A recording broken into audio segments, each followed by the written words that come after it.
Hai pecinta sepak bola tanah air. Kali ini Timnas PES akan menyajikan berita pilihan untuk kalian. Di antaranya, Sintayong ungkap misi rahasia untuk penggawa Garuda. Tampil memukau di tim muda, Ivar Jenner layak main di tim senior FC Utrecht. Supporter nantikan duet Ragnar Oratmangun oleh Romani, dan rival takuti kebangkitan skuad Garuda. Jadi, simak terus berita Timnas PES selengkapnya.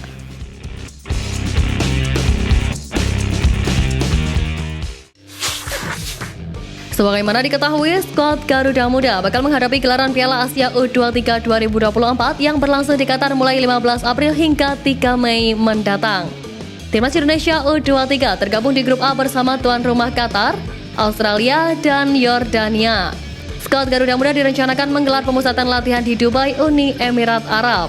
Hal itu sebagai persiapan tim besutan Sintayong menatap ajang tersebut. Kabar itu diungkapkan manajer Timnas Indonesia Andri Irawan. Hanya saja ia tidak memberikan tanggal pasti kapan TC di Dubai itu akan berlangsung. Tapi menurutnya kemungkinan TC di Dubai digelar 1 minggu sebelum Lebaran. Setelah itu Timnas Indonesia U23 akan bertolak ke Qatar untuk mematangkan persiapannya di Piala Asia U23. Selain itu dikabarkan skuad Garuda Muda juga bakal melakoni laga uji coba. Menarik dinanti bagaimana kiprah Timnas Indonesia U23 dalam gelaran bergengsi level usia kali ini. Pelatih Timnas Indonesia U20 Indra Syafri resmi membuka kompetisi usia muda bertajuk Garnier menjadi Liga Top Skor U17. Indra Syafri menegaskan bahwa Timnas Indonesia butuh pemain-pemain muda berkarakter dan berkualitas. Menurutnya banyaknya pemain berkualitas nantinya bakal berdampak positif bagi perkembangan Timnas Indonesia.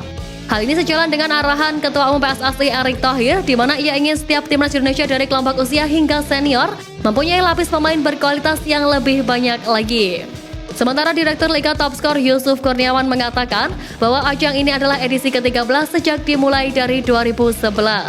Ajang itu pun sudah melahirkan pemain-pemain berkualitas yang dipilih oleh para pelatih Timnas baik di level usia muda hingga senior. Para alumni Liga Top Skor itu masuk dalam skuad Timnas Indonesia untuk kategori usia seperti Doni Tripamungkas, Bagas Kava, Bagus Kavi, Arhan Kaka, dan lain-lain. Pelatih Timnas Indonesia Sintayong mengutarakan bahwa sejatinya Timnas Indonesia bisa berbicara lebih banyak di kancah persepakbolaan Asia. Pelatih yang sudah 3 tahun lebih melatih Elkan Bagot dan kolega ini menyebutkan bahwa skuad Garuda saat ini tengah berada di jalan yang benar untuk mampu berprestasi di kancah Asia. Oleh karena itu, pelatih asal Korea Selatan tersebut juga meminta agar tidak hanya berfokus di ajang AFF saja, namun juga di level Asia. Hal tersebut memang cukup realistis untuk dilakukan, mengingat beberapa waktu lalu Timnas Indonesia mampu bersaing hingga lolos ke babak 16 besar Piala Asia 2023. Pencapaian tersebut merupakan sebuah sejarah baru bagi skuad Garuda di ajang Piala Asia sejak debutnya pada tahun 1996 silam di ajang tertinggi sepak bola benua Asia tersebut. Jadi tidak heran bahwa Sintayong menyebut Timnas Indonesia sejatinya mampu bersaing dengan tim-tim lainnya di benua Asia. Di samping itu, pelatih asal Korea Selatan itu ditargetkan PSSI untuk membawa skuad Garuda Muda untuk lolos ke babak 8 besar Piala Asia U23 2024. Jika ia berhasil, otomatis Coach Shin mendapatkan kontrak durasi hingga tahun 2027 dan akan memecahkan rekor sebagai pelatih terlama melatih tim Merah Putih. Sebuah perangkat berbentuk tablet canggih yang dipakai Sintayong pada pertandingan Timnas Indonesia membuat banyak pecinta sepak bola tanah air bertanya-tanya terkait perangkat tersebut. Tablet yang dipakai oleh Sintayong di setiap pertandingan itu bukanlah tablet sembarangan.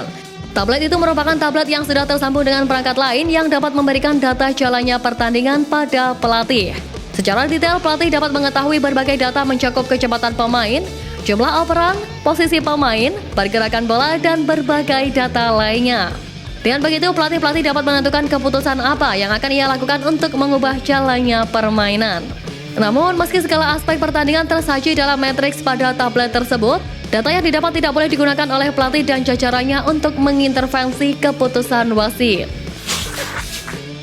Beberapa waktu lalu, Sintayong mengatakan bahwa dirinya bertekad membawa Timnas Indonesia lolos ke babak ketiga kualifikasi Piala Dunia 2026 zona Asia.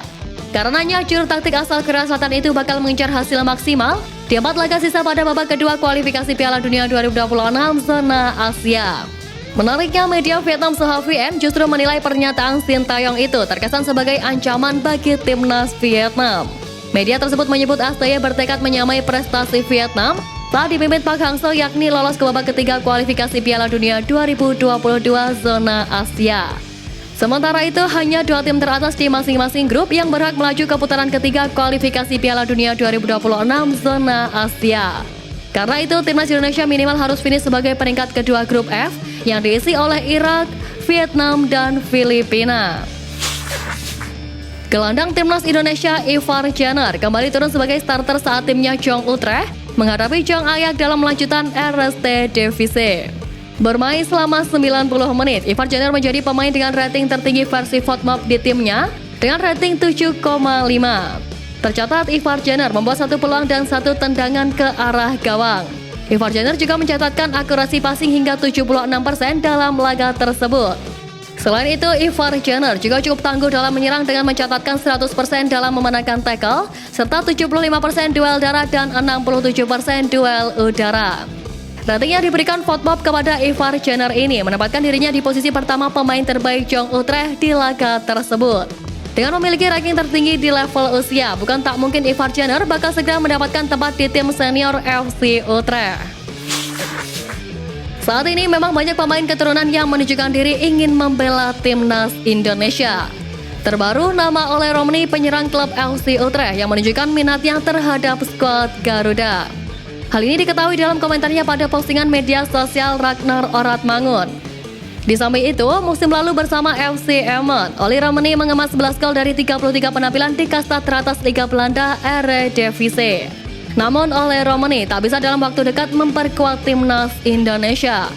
Menurut Bung Ropan, pemain-pemain keturunan selanjutnya mungkin diproses PSSI setelah Juni 2024. Jika Ole Romney bersedia dinaturalisasi, ex penyerang timnas Belanda itu berpotensi diproses lepas Juni 2024. Karena itu, jika Ole Romney bersedia dinaturalisasi, maka ia bakal berduet dengan Ragnar Oratmangun, dan perpaduan ini dibutuhkan timnas Indonesia untuk bersaing jika lolos ke babak ketiga kualifikasi Piala Dunia 2026 zona Asia. Kini terbaru, Sintayong dikabarkan terbang ke Belanda untuk mencari striker keturunan yang tajam. Dipercaya nama Ole Romney bakal dilirik oleh pelatih asal Korea Selatan itu.